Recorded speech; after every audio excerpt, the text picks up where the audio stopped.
Oke, bismillahirrahmanirrahim. Assalamualaikum warahmatullahi wabarakatuh. Selamat siang, salam sehat dok. Selamat siang Mbak Ajeng, kita ketemu ya. Ya, kita ketemu lagi di dalam acara Pojok PKRS, podcast jelajah obrolan keren promosi kesehatan Rumah Sakit RSUD Dr. Muhammad Saleh Kota Probolinggo. Ya, perkenalkan saya Dia Jeng. Saya yang akan mengawal acara podcast pada siang hari ini bersama tamu hebat kita, yakni kardiologis intervensi konsultan Dr. Trinandika Ardana SPJP FIH. Terima kasih, selamat siang sama teman-teman buat di Instagram. Selamat siang, salam sehat selalu. Ya, selamat siang semuanya yang di live Instagram kita akan dalam rangka acara Hari Kesehatan Jantung ya, Hari Jantung Sedunia. Ya, kita ini dok membahas Hari Jantung Sedunia ya. Ya, walaupun ini udah hampir sore ya dok ya. Tetap semangat dong di live Instagram kami, tetap stay tune di live Instagram kami RSUD Muhammad Saleh Kota Probolinggo. Iya. Ya, sekarang yang pertama kita bahas nih dok, yang pertama di peringatan Hari Jantung Sedunia. Ini Hari Jantung Sedunia ini diperingati tiap tanggal berapa sih dok? Ya, terima kasih Mbak Ajeng. Jadi saya ucapkan terima kasih buat teman-teman untuk yang memberikan fasilitas biar kita bisa memperingati secara meriah Hari Jantung Sedunia. Ini sebelum mengikuti acara ini, jadi kita bersejarah dulu ya.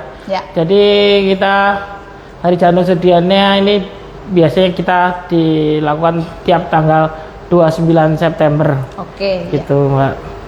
20 September. Jadi secara singkatnya sih, sebelum kita mulai itu awal muasalnya itu tahun sekitar ya 97 98, waktu era Rano Karno masih sekolah ya. Sekarang sudah mau jadi gubernur, tak tahu jadi atau enggak. Jadi itu, jadi Hari Jantung Sedunia ini sebenarnya antara dua organisasi besar di dunia. Jadi antara WAF yaitu organisasi jantung seluruh dunia dan WHO yang merupakan salah satu organisasi dari pemerintah dunia. Karena adanya banyaknya kematian jantung yang biasanya diakibatkan oleh kematian jantung, sehingga akhirnya kebetulan waktu itu ketua World Heart Foundation atau WHF itu, yang kalau nggak salah dari orang Spanyol, kardiologis juga, dokter jantung dari Spanyol, menguapkan bagaimana kalau kita itu membuat seperti hari memperingati jantung, karena agar kita selalu aware, alert dengan penyakit-penyakit jantung seperti itu. Jadi kalau nggak salah Antonia de Luna, kalau nggak salah namanya beliaunya, itu jadi waktu itu mulai tahun 2000 biasanya itu Hari Jantung Sedunia itu diacarakan ini tiap minggu terakhir setiap bulan September, tetapi dengan sejalan waktu pada tanggal tahun 2012 kalau nggak salah itu beliaunya akhirnya menjadi tanggal maju 22 September, dan akhirnya diberikan solusi lagi menjadi 29 September. 29 September. Agar kita selalu menjaga aktivitas dari kita untuk jantungnya biar tetap fit dan sehat. Oke, jadi setiap tanggal 29 September itu ditetapkan Hari Jantung Sedunia. Selain ulang tahunnya Mbak Ajeng ya. Jadi Mbak Ajeng tanggal 29 September juga ulang tahun. Bisa aja Dokter Dika ini. Dokter Dika ini merupakan, ini ya cerita sedikit ya. Dokter Dika ini satu-satunya kardiologis konsultan yang ada di Kota Probolinggo loh, sobat-sobat IG. satu-satunya. Ya, untuk yang berikutnya kita bahas untuk tema. Sekarang tema yang diusung, Dok. Tema yang diusung pada peringatan Hari Jantung Sedunia ini apa ya temanya? Bisa jelaskan sedikit tentang tema? Kalau untuk masalah tema di tahun 2024, jadi tiap-tiap tahun itu tema-temanya berbeda. Beda. Dari yang tahun-tahun kemarin kita aware dengan nadi kita.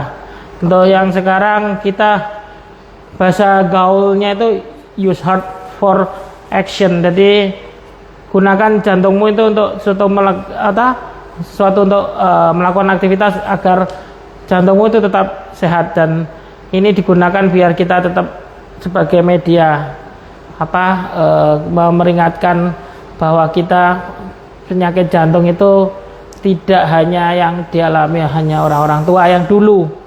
Sekarang mitos-mitosnya sudah mulai terkuak. Ternyata penyakit jantung itu tidak hanya diakui oleh orang-orang yang kelas menengah ke atas, ya betul, orang tua, sekarang orang muda pun ya Dok, ya banyak ya. Ya, malah semakin banyak orang-orang yang di lapangan itu sering, jarang di rumah, malah memberikan kemungkinan sakit jantungnya cukup besar. Makanya kita harus tetap bergerak agar jantung kita tetap sehat, dan juga pemerintah juga bisa lebih aware melihat dari kondisi masyarakatnya agar tidak semua bisa meninggal karena sakit jantung yang memang sekiranya karena kesalahan kita sendiri. Iya.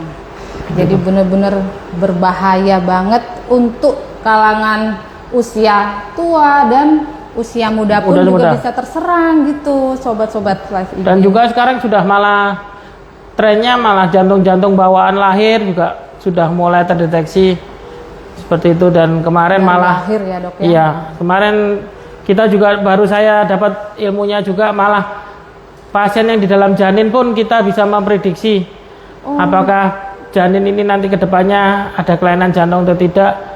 Jadi ilmu ini semakin lama semakin tahun berkembang. Jadi kita bisa menyiapkan, fungsinya adalah menyiapkan nanti waktu kelahirannya, menjadikan di fasilitas kesehatan yang lebih lengkap sehingga kesehatan janin dan kesehatan ibu juga terjaga dengan baik, begitu. Cukup diwaspadai juga ya, bahkan sebelum lahir pun udah terdeteksi bisa. Iya, bisa kita screening, betul. Iya, bisa kita. Jadi ilmu-ilmunya sekarang semakin berkembang, makanya dengan peringatan Hari Jantung Sedunia ini bisa lebih kita aware dengan kesehatan, terutama kesehatan kita sendiri. Oke.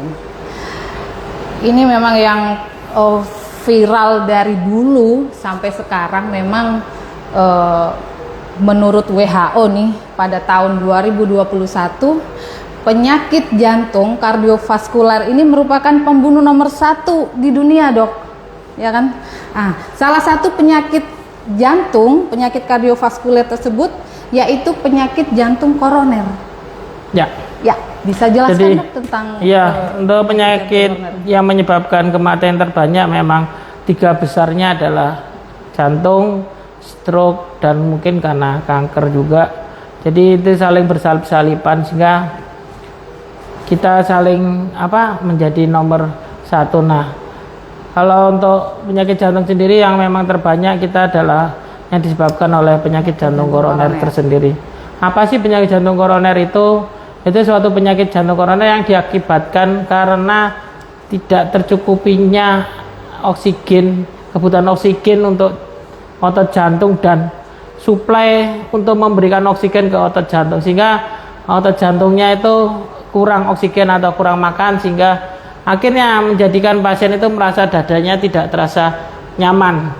Jadi kalau Anda merasa dada terasa tidak nyaman, itu mungkin bisa datang ke fasilitas kesehatan terdekat untuk dilakukan medical check up.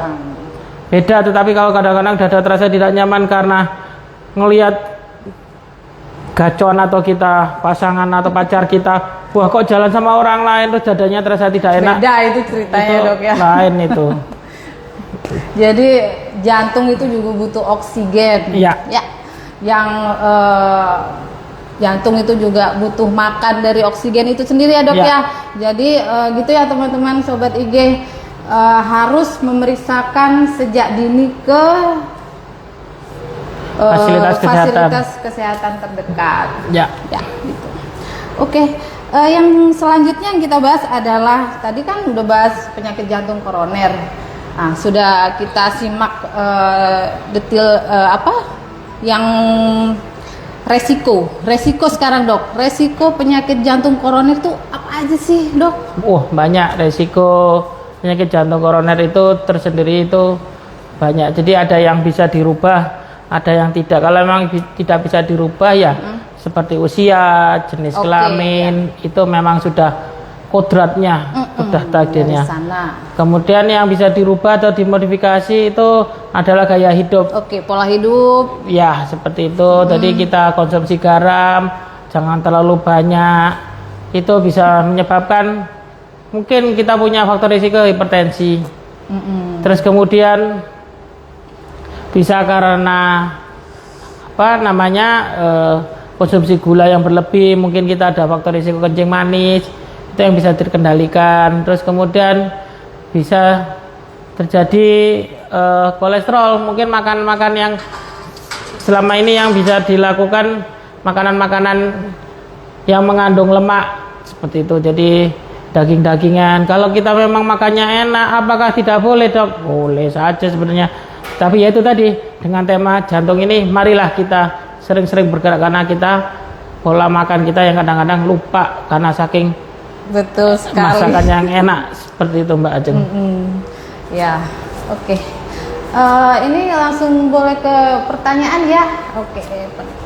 Ini ada pertanyaan nih dari Maulana Ishak. Dok, boleh tanya, anak saya jantungnya berlubang 0,6 VSD dok, ventricle septal ya. Apa bisa tertutup sendiri kah? Ya. Anak saya masih bayi umur 3 bulan. Mohon penjelasannya dok. Oke, terima kasih pertanyaannya untuk Mas Ishak ya. Jadi untuk pertanyaan itu adalah VSD itu apa sih sebenarnya, biar teman-teman yang lain. VSD itu adalah ventricle septal defect. Dan itu merupakan penyakit jantung kongenital atau penyakit jantung bawaan yang memang waktu pembentukan janin itu ada sedikit kegangguan karena temboknya antara jantung kiri dan jantung kanan tidak menutup dengan sempurna. Jadi itu ada lubang, seharusnya memang tidak terdapat lubang.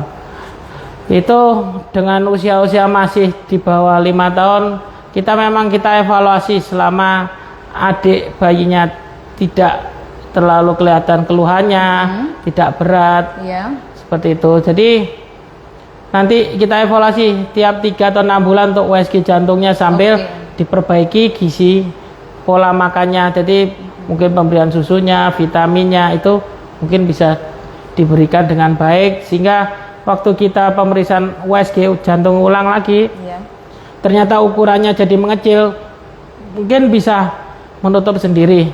Itu memang masih ada kemungkinan. Tapi setidaknya kalau memang tidak, sekarang sudah mulai banyak ilmu-ilmu yang baru dari teman-teman sejawat jantung anak, dari dokter anak maupun dari jantung yang memang mengambil spesialis anak, itu bisa ditutup pakai alat. Jadi tanpa harus membuka dada, kita lewat tanpa operasi pembedahan torak ya dok ya. Jadi kita evaluasi, nanti kita lewat pembuluh darah, kita ukur ukurannya, letaknya, posisinya di mana, dan kita tutup seperti alat model seperti payung. Jadi sehingga bisa menutup dindingnya itu dengan sempurna, sehingga menutup kelainan tersebut. Jadi untuk sementara ini mungkin menjawab pertanyaannya beliau, apakah itu bisa menutup sendiri. Nah, itu harus pola makannya, pemberian gizinya harus sesuai dengan dosisnya. Terus kemudian nanti dievaluasi ulang untuk USG 3-6 bulan lagi, apakah ada penutupan atau pengurangan dari ukuran diameter lubangnya, seperti itu. Kalau memang tidak, ya nanti kita tindak lanjuti dengan tindakan selama berat badannya mencapai hampir 10 kilo seperti itu. Oke, baik, sudah bisa menjawab pertanyaan ya dari Maulana Ishak tadi ya.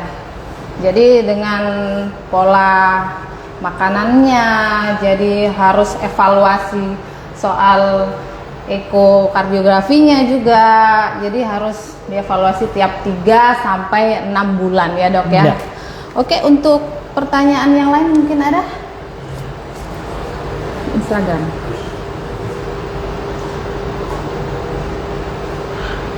Oke, belum ada. Ya, untuk ini Dok, kita bahas lagi ya soal kembali lagi yang tadi penyakit jantung koroner. Sekarang tanda dan gejala apa sih Dok yang sering terjadi pada penyakit jantung koroner itu? Jadi jantung koroner sendiri itu memang tanda-tandanya adalah yang khas itu adalah dada terasa tidak nyaman. Dan kadang-kadang ada orang individu tertentu yang merasakan itu tidak nyaman tapi berdebar. Ada yang nyeri dada, yang memang areanya yang tidak bisa ditunjuk dengan jari. Nggak spesifik ya Dok ya? Ya, jadi tidak bisa diarahnya mana. Nah, itu adalah gejala-gejala yang sekiranya mengarah ke jantung koroner. Tetapi yang mana yang perlu diopname, yang mana yang perlu tidak, itu adalah kalau nyeri dadanya terjadi terus-terusan dengan lebih dari 20 menit ataupun dia dengan istirahat pun masih muncul, itu mungkin bisa segera dibawa ke UGD terdekat. Tetapi kalau nyeri dadanya itu hanya timbul hanya 1 menit, 2 menit hilang timbul, mungkin itu bisa dibawa ke fasilitas kesehatan terdekat untuk dilakukan pemeriksaan lebih lanjut seperti rekam jantung, laboratorium, atau perlu dengan konsultasi dengan dokter atau tenaga medis yang ada. Jadi memang kita tidak boleh menggampangkan, oh aku enom kok gak mungkin orang jantung. Jangan menggampangkan seperti itu, karena sekarang makin kita pola makan, pola stres dan pola istirahat kita kurang, itu merupakan suatu faktor risiko agar terjadinya jantung koroner. Jadi kita tidak boleh menyepelekan. Sedangkan kalau sudah terjadi komplikasi, gampang mudah lelah, sesak, itu mungkin sudah komplikasi yang dari jantung koroner sebelum. Jadi kadang-kadang teman-teman Instagram jadi mungkin sudah merasa kayak masuk angin, hati-hati juga. Biasanya tuh sering kerokan gitu Dok ya. Kalau orang-orang bilang angin duduk, jadi seperti orang masuk angin, perutnya penuh rasanya.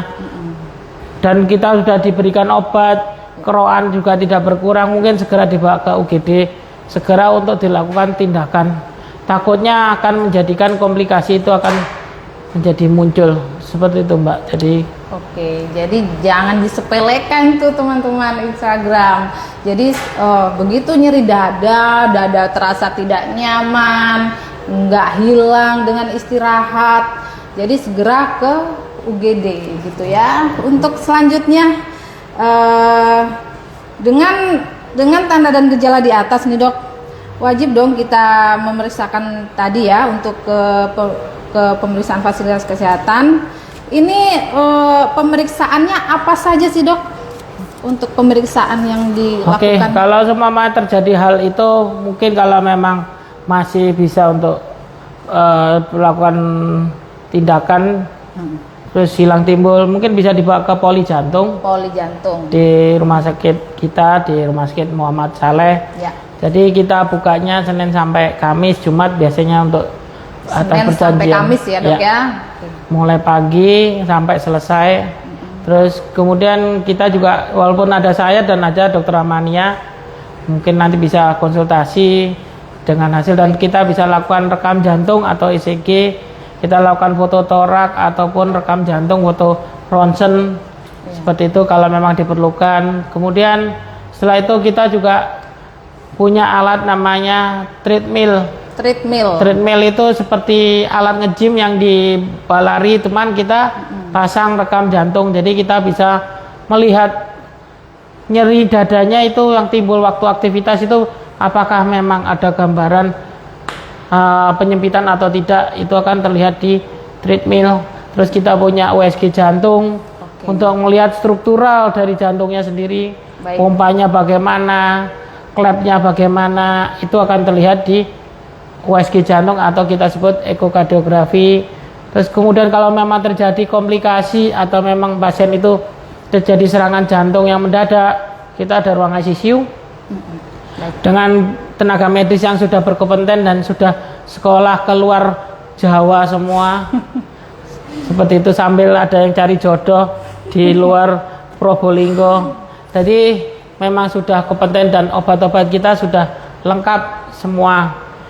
Jadi kita juga dari segi obat-obatan dan kita segi agama juga ada ya, kita didoain juga.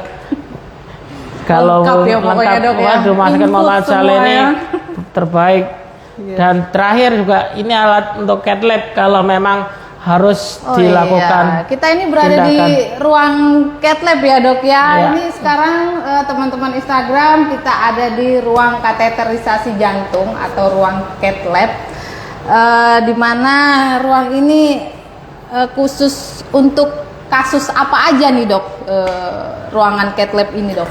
Jadi untuk ruangan ini kita kebetulan memang sekalian, kenapa kita podcast di ruangan ini sekalian biar agar teman-teman sobat-sobat di Instagram biar tahu bahwa kita Rumah Sakit Muhammad Saleh punya ruang operasi ya. Kita untuk lihat dalam artian kita melihat jantung koronernya bener buntu enggak, ini dokternya bujui enggak sih, jadi bunta-buntu. Makanya ini kita lihat karena kita dokter bukan dukun, jadi kita melihat ada datanya. Ini semua adalah gambar-gambarnya kalau pembuluh darah jantungnya kita akan terlihat karena kita kasih zat perwarna, sehingga kalau ada buntu kita akan melakukan tindakan namanya pasang ring. Jadi satu tindakan ini bisa sebagai diagnostik, atau diagnostik itu untuk melihat sakitnya apa, buntunya di mana. Diterapi itu dengan cara dipasang ring kalau memang pasien itu setuju setelah kita jelaskan di mana sakitnya. Jadi kita tidak langsung masang, tapi kita jelaskan dulu ke pasien dan keluarga bahwa mana yang sakit, baru kita tindak lanjuti untuk pasang ringnya. Dan tindakannya biasanya selama tidak keras atau itu tindakannya itu tidak akan lama, mungkin 1-2 jam sudah selesai. Tapi kalau keras tergantung alat-alat kita yang punya seperti itu. Kalau memang tidak berhasil baru kita rujuk untuk dilakukan operasi bypass, yaitu kita pembedahan jantung dengan buka dinding dada. Mungkin ada pertanyaan lagi tuh Mbak Ajeng. Oke, kali ini pertanyaan dari Wahyudi. Selamat Hari Jantung Sedunia. Izin tanya, Dok, jika awalnya rajin olahraga, lalu sekarang sudah tidak rutin lagi olahraga, itu menyebabkan meningkatnya penyakit jantung? Ya, terima kasih Mas Wahyudi atas ucapannya untuk Hari Jantungnya. Jadi untuk menjawab pertanyaan yang awalnya memang sering olahraga dan sering, sekarang udah mungkin karena kesibukan tidak cukup dengan untuk olahraga, untuk meningkatnya penyakit jantung memang ada resiko, tetapi tidak selalu. Karena kita harus juga melihat apakah dengan tidak olahraganya itu pola makan kita, pola istirahat, terus pola merokoknya kita itu bagaimana. Itu semua juga memegang peranan. Jadi tidak hanya kekurangan olahraga saja, tetapi dengan pola gaya hidup yang lain yang juga harus kita perhatikan. Kalau beliaunya kurang olahraga tetapi istirahatnya itu cukup, makannya juga terjaga, ya insya Allah sih baik. Tapi mungkin endurance adalah mudah lelahnya itu akan tercapai karena memang tidak dilatih fisiknya. Seperti itu Mbak Ajeng. Mudah-mudahan bisa menjawab pertanyaan G. Untuk selanjutnya pertanyaan dari Maria. Ini izin bertanya, Dok, apakah jenis kelamin laki-laki atau perempuan berpengaruh terhadap resiko terkena penyakit jantung atau serangan jantung? Bisa dijelaskan, Dok? Ya, terima kasih Mbak Maria Karunia, atau kita panggil Mbak Nia saja. Ini teman saya yang paling baik hati. Beliau untuk jenis kelamin berpengaruh, ya, karena dalam penelitian dengan usia yang sama, laki dan perempuan itu, kalau wanita masih ada hormon estrogen yang biasanya ditandai oleh menstruasi, itu biasanya laki nilainya 2 kali lipat daripada wanita. Kenapa? Karena laki-laki mungkin karena beliaunya sering di lapangan kan jarang menangis ya, namanya laki-laki. Jadi kesedihan. Nggak cengeng ya, Dok, iya, ya. jadi mau ada uang atau tidak tetap bahagia, itulah Tetap laki-laki. Strong gitu ya, Dok. Kerja itu nyata, mati itu abadi. Jangan sampai kita meninggalkan ibadah ya. Jadi itu kalau memang kembali lagi, jadi kalau laki-laki ya mereka kan karena stresornya, istirahatnya kurang, kadang-kadang ditambah merokok sehingga angka kejadian terjadinya jantung cukup besar. Tergantung faktor stres. Kalau wanita nanti setelah hormon estrogennya habis, biasanya menopause, usia-usia sudah hampir senior 50, seperti itu. 55 lebih. Ya, jadi itu akan menjadikan wanita menjadi 2 kali lipat daripada laki-laki pada usia yang sama. Jadi hati-hati, jangan sering-sering nonton film drakor. Nanti akhirnya stresornya nanti suaminya nggak pulang, kepikiran. Makanya itu.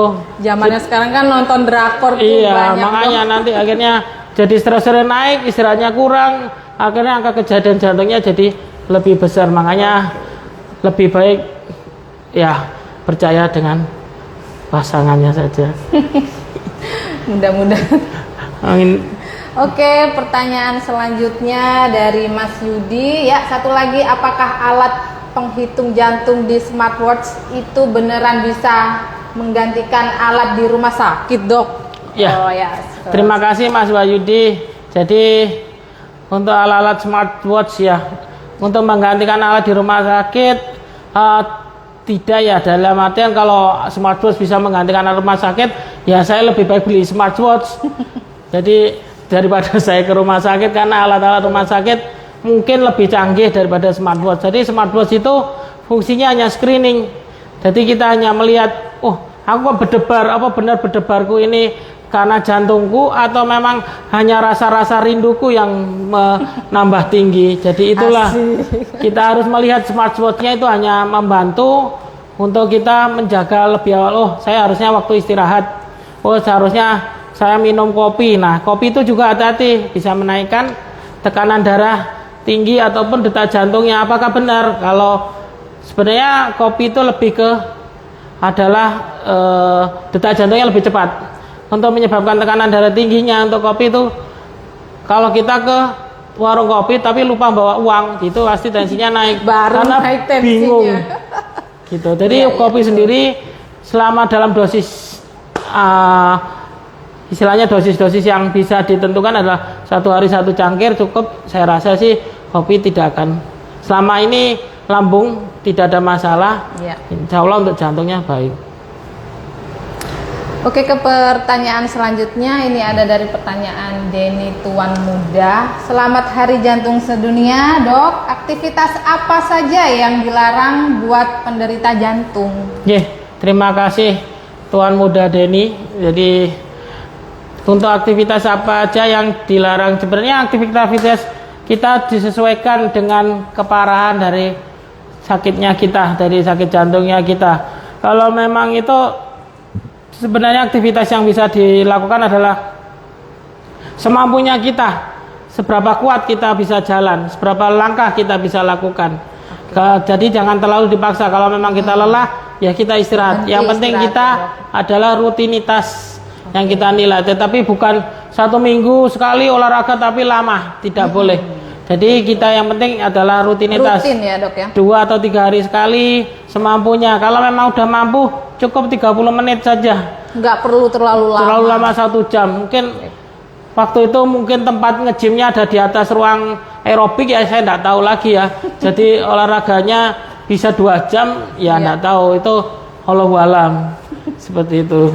Ini mungkin ajaran-ajaran dari teman-teman saya yang di rumah sakit sini. Mungkin seperti itu. Jadi olahraganya teman-teman sini sangat sehat-sehat sekali. Iya, banyak yang olahraga, Iya. gym gitu ya, Dok Iya. ya. Cewek, cowok semuanya pada rajin nge-gym nih, Dok. Iya.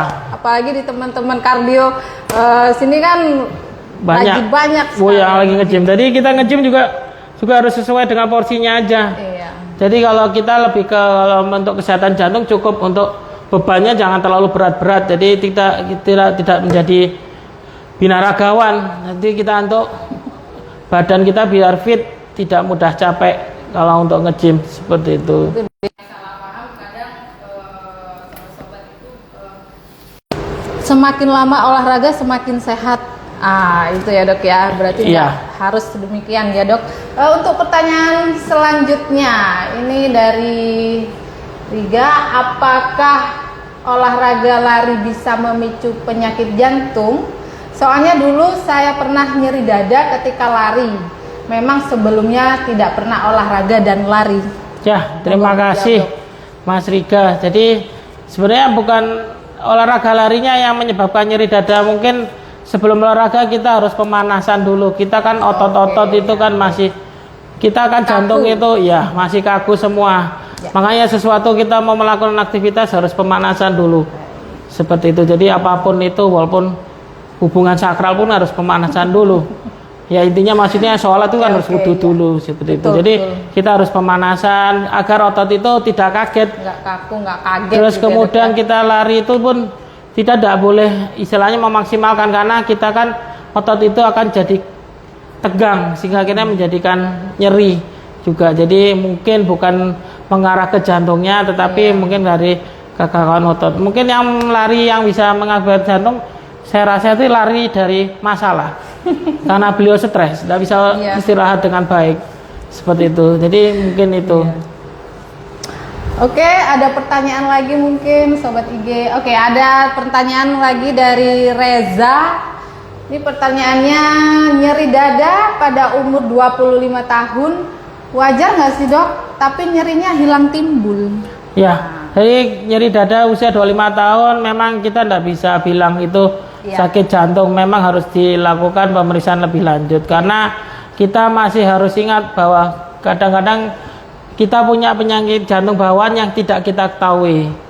Jadi kita harus mengetahui itu. Siapa tahu ternyata kita mendapat rezeki dari Allah, dapat jantung bawaan sehingga menjadikan orang spesial, sehingga beliaunya merasa aktivitas karena ada jantung bawaan akhirnya bisa nyeri dada. Tetapi itu tidak selalu menjadikan saya sakit jantung, tidak.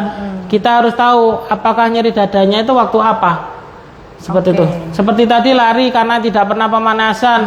Usia 25 itu pun bisa nyeri dada karena ototnya yang memang tidak pernah dibuat olahraga sebelumnya. Jadi kita lihat, apalagi umur 25 tahun mungkin beliau aktivitasnya main game Mobile Legends terus setiap hari. Ya, yang olahraga jempolnya, tapi dadanya kaku semua. Jadi itu menjadi nyeri juga. Jadi kita harus tetap kita evaluasi dulu, tidak bisa membilang apakah itu sakit jantung atau tidak sebelum ada pemeriksaan yang lebih pasti. Iya. Oke, mudah-mudahan bisa menjawab. Ini ada pertanyaan lagi nih dok. Agak panjang nih pertanyaannya, dari Ayu Kinasih ya. Halo dokter, izin tanya, masih sering ditemukan kematian mendadak di masyarakat dan mereka menyimpulkan itu terkena angin duduk yang kita bahas tadi ya dok ya. Mitos atau fakta ya dok? Dan jika kematian mendadak itu pada orang yang menderita penyakit jantung, apa penyebab dan cara mencegahnya gimana? Gitu. Sebenarnya untuk kita lihat usia dan faktor risikonya beliau bagaimana. Jadi yang tadi kembali lagi untuk faktor risikonya, apakah beliau memang setiap harinya jarang olahraga, terus makanannya yang istilahnya terlalu berminyak, banyak kolesterol, berlemak-lemak seperti itu. Sehingga kalau memang beliaunya hobinya seperti makanan seperti, terus beliau tiba-tiba terasa tidak nyaman, kemungkinannya bisa terjadi angin duduk. Jadi memang bukan mitos lagi ya, jadi fakta kalau memang itu real suatu penyakit jantung. Sehingga karena itu kan dikarenakan oleh pembuluh darahnya itu ada buntu, yang karena dari buntunya itu adalah dari bekuan darah, biasanya seperti itu, yang biasanya diakibatkan oleh suatu proses, yaitu terutama salah satunya bisa hipertensi, kencing manis lagi, kolesterol itu tadi yang saya sebut bolak-balik. Jadi itu yang harus kita atasin. Jadi apa yang harus kita lakukan kalau memang terjadi hal itu? Kalau memang ada keluhan seperti itu, segeralah bawa ke fasilitas kesehatan terdekat agar segera dilakukan terapi yang lebih agresif dan dipastikan lagi sakitnya kalau memang itu bukan suatu angin duduk. Tapi kebanyakan memang kematian jantung mendadak itu salah satu komplikasinya memang dari angin duduk itu. Jadi banyak faktor sih kematian jantung mendadak atau kematian mendadak. Apa bedanya? Kalau kematian jantung mendadak ini biasanya ada faktor risikonya dan yang lain. Kalau kematian mendadak itu biasanya seperti kasus kemarin badminton, yang atlet badminton itu yang tiba-tiba langsung olahraga, tiba-tiba langsung beliaunya kejang. Nah itu ada gangguan listrik di jantungnya, itu yang harus kita waspadai. Makanya tetap kita tetap saya sarankan untuk medical check up kalau memang beliau ada keluhan seperti itu. Memang baiknya harus periksa sedini mungkin gitu ya. Ya kalau memang ada keluhan. Dan yang buntu-buntu ini di ruang ini ya dok ya? Ya, jadi segala buntu-buntu, membuka yang buntu kecuali dompet. Dompetnya kosong, buntu kita nggak bisa bantu. Kita baru tanggal 1 nih dok. Iya. Makanya sudah buntu aja ya dok.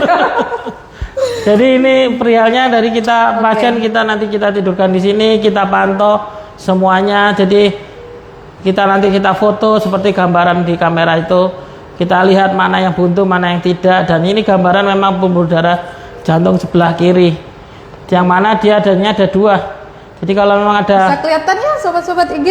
jadi memang ada istilahnya itu yang gambaran yang kita lakukan foto, sehingga menjadikan mana yang buntu kita lihat. Kalau memang ada yang buntu, kita lakukan penembusan pakai kayak seperti kawat kecil gitu ya. Bukan kawat ya, kayak kecil, kayak bukan dalam bentuk keras benang, gitu ya. Benang keras gitu ya dok ya. Kayak benang keras, betul. Jadi akhirnya kita lewati, nanti kita pasang ring kalau memang ada yang buntu. Jadi kita lakukan tindakan di sini dengan kondisi yang memang harus steril sebenarnya, seperti itu. Jadi nanti setelah acara ini, ruangan ini akan disterilkan lagi, karena ini hanya istilahnya kita memberikan istilahnya bukan karena kita promo ini akhirnya kita makan tenang aja ono cat lab, ada proses ini katerisasi di Probolinggo terus makannya nggak dijaga.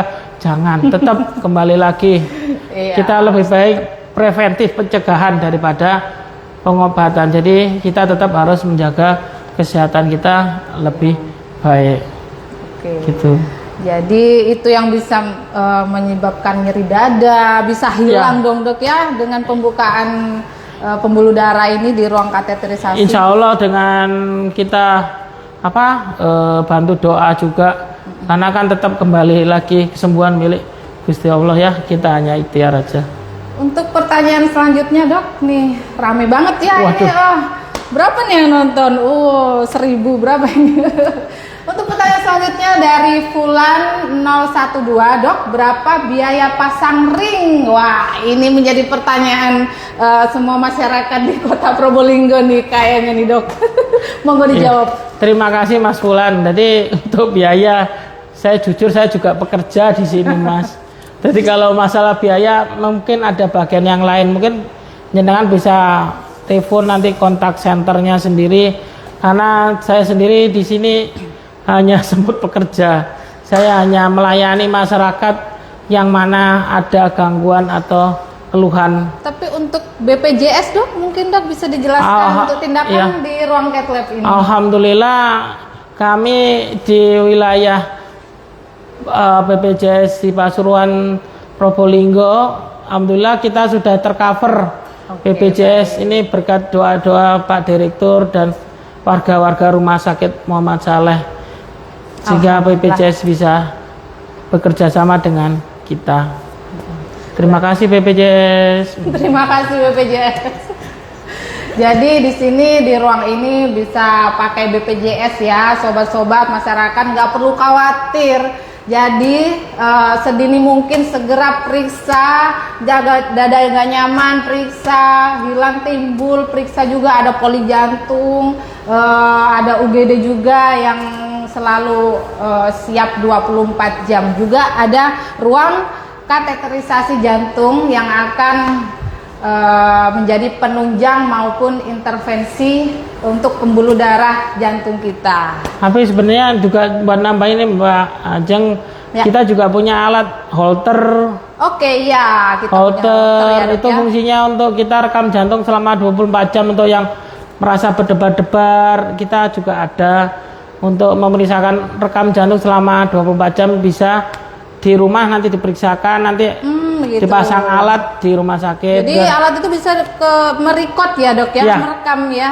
Jadi dibawa pulang di rumah gitu ya, Dok ya. Ya, bisa dibawa pulang ataupun kita waktu diomnamakan di sini sehingga pasien itu waktu melakukan aktivitas yang merasa berdebar itu bisa terikot apakah memang benar-benar itu ada kelainan dari jantung atau tidak. Dan juga kita sebenarnya juga ada alat namanya ABPM, Ambulatory Blood Pressure Monitoring. Itu untuk tensi selama 24 jam, yang mana katanya di rumah tensinya normal, tapi di poli kok tensinya naik. Iya, saya enggak punya hipertensi Dok, saya tensinya biasanya normal. Nah itu bisa dipasang itu bisa alat merekam ABPM. ya. Dibawa pulang Iya, juga ya, Dok padahal ya. kita saya enggak pernah pakai jas dokter, padahal pakai baju SD pun saya juga tensi pasien kok naik semua. Mungkin Iya. muka saya yang kurang baik mungkin. Iya, jadi banyak sekali Dok kita fasilitas alat-alat canggih di Rumah Sakit Kota Probolinggo ini ya, dari Holter, ABPM, kateterisasi jantung ini yang masih baru ini Dok ya. Sama MSCT jangan lupa. Oke ya. Kita sama juga MSCT. punya CT scan jantung yang 128 slice. Oke. Jadi selain ini adalah merupakan tindakan invasif. Ya. Invasif itu ya sekalian pasang ring itu. Kalau yang non invasif kita bisa melakukan dengan CT scan 128 slice. Jadi potongan jantungnya itu lebih banyak, karena kenapa kok 128 potongan itu, karena jantungnya bergerak. Jadi kita bisa memoto waktu kondisi jantung itu lagi berdetak. Jadi akhirnya buntu-buntu itu bisa kita ketahuin. Ya, ketahuan. Tapi kalau emang buntu, ya langsung kita tindakan kateterisasi kalau memang itu. Tadi nanti untuk hal itu bisa dikonsultasikan lagi, bisa ketemu saya atau Dokter Amania di Poli Jantung Rumah Sakit Muhammad Saleh. Oke, mungkin ada pertanyaan lagi. Ada ini.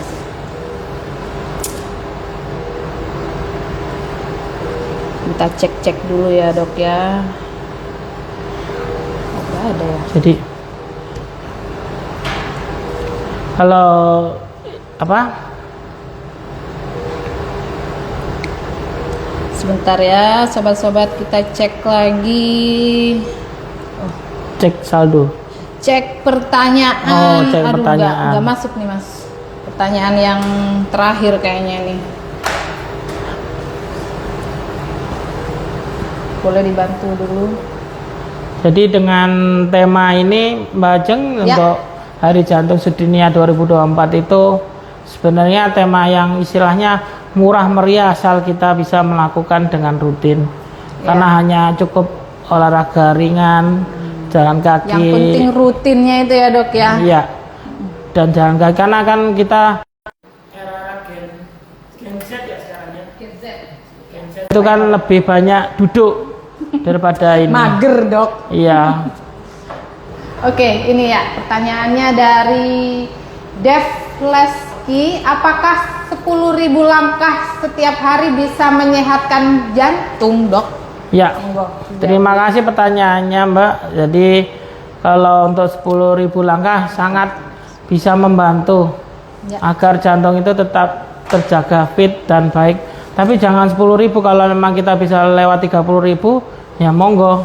Seperti itu. Jadi seperti kita dompet, jangan kenal puas. Kalau hadir dompet isinya cuma 10.000, kalau bisa nambah jadi 30.000, 50.000 malah lebih baik. Tetapi intinya jangan dipaksakan. Seperti itu. Jadi kita semampunya saja. Ya, semampunya saja. Nanti Ya. kalau dipaksakan malah malah nggak menjadikan ada, ya, Dok ya. seperti ototnya nanti tegang Kaku, semua ya, ya. betul. Seperti Mbak Ajeng tadi kan tegang waktu awal-awal. Iya, saya nggak pernah podcast kayak gini Iya, loh dok, aduh. baru pertama. Seharusnya tegang itu pada saat-saat yang tertentu lebih Ada menyehatkan. aja Dokter Dika.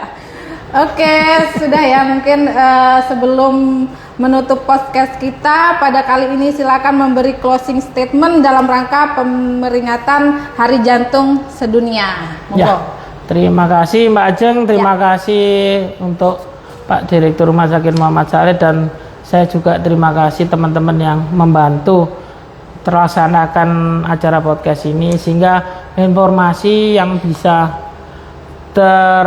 untuk kita utarakan bisa tersampaikan dengan baik ke masyarakat.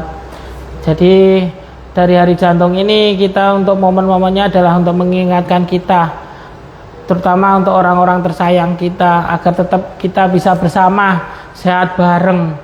Jadi kita jangan istilahnya menggampangkan, wah aku masih muda kok, aku nggak mungkin sakit jantung, aku masih bisa aktivitas ini, tapi rokoknya itu 1-3 pak, terus minumnya Itu bukan yang susah ya dok ya. minum teh atau kopi, minumnya alkohol. Nah itu gaya-gaya hidup yang harusnya bisa kita, kalau memang seperti itu kita pastikan olahraga. Jadi kita olahraga semampunya kita, sekuat kita, yang penting rutin, jangan seminggu sekali. Lebih baik kita terima gaji tiap hari daripada gajinya dirapel sebulan, kan lebih enak kasarannya. Jadi yang penting rutinitas, ada gaji tiap bulan daripada tidak turun gaji selama 3 bulan. Jadi lebih baik itu bisa lebih. Betul banget itu dok. Jadi itulah makanya ini pesan-pesan dari teman-teman tadi di belakang layar, jadi seperti itu. Jadi menjadi inspirasi akhirnya. Iya, jadi akhirnya kita tetap harus rutin. Yang penting rutin. Use your heart for action. Jadi kita gunakan hati semuanya. Mau aksi apapun itu, jadi kita gunakan hati kita, jangan jantung dan hati. Tadi kita tetap memberikan yang terbaik buat orang-orang di sekitar kita. Jangan sampai kita ada perbedaan pendapat, terus kesehatan kita juga menjadi terganggu. Gitu aja sih Mbak Ajeng. Ya, oke, hebat sekali ya diskusi kita, podcast kita hari ini, Masya Allah. Sekarang ini kita ada di penghujung acara nih ya. Udah berapa lama nih dok? Hampir sejam ya dok ya? Masa? Hampir saya kira sejam. 10 menit. Nggak kerasa dok, udah hampir sejam, udah sore ini, sore banget. Alhamdulillah ya. Sekarang kita izin pamit dulu. Saya Diajeng dan di sebelah saya Dr. Trinandika Ardana, SPJP FIH, konsultan. Izin pamit mengundurkan diri dari live IG. Terima kasih teman-teman sobat live IG. Nanti kita ketemu di pojok PKRS Podcast Jelajah Obrolan Keren Promosi Kesehatan Rumah Sakit RSUD Dr. Muhammad Saleh Kota Probolinggo. Selanjutnya yang lebih seru lagi temanya. Dan selamat Hari Jantung Sedunia. Assalamualaikum. Waalaikumsalam.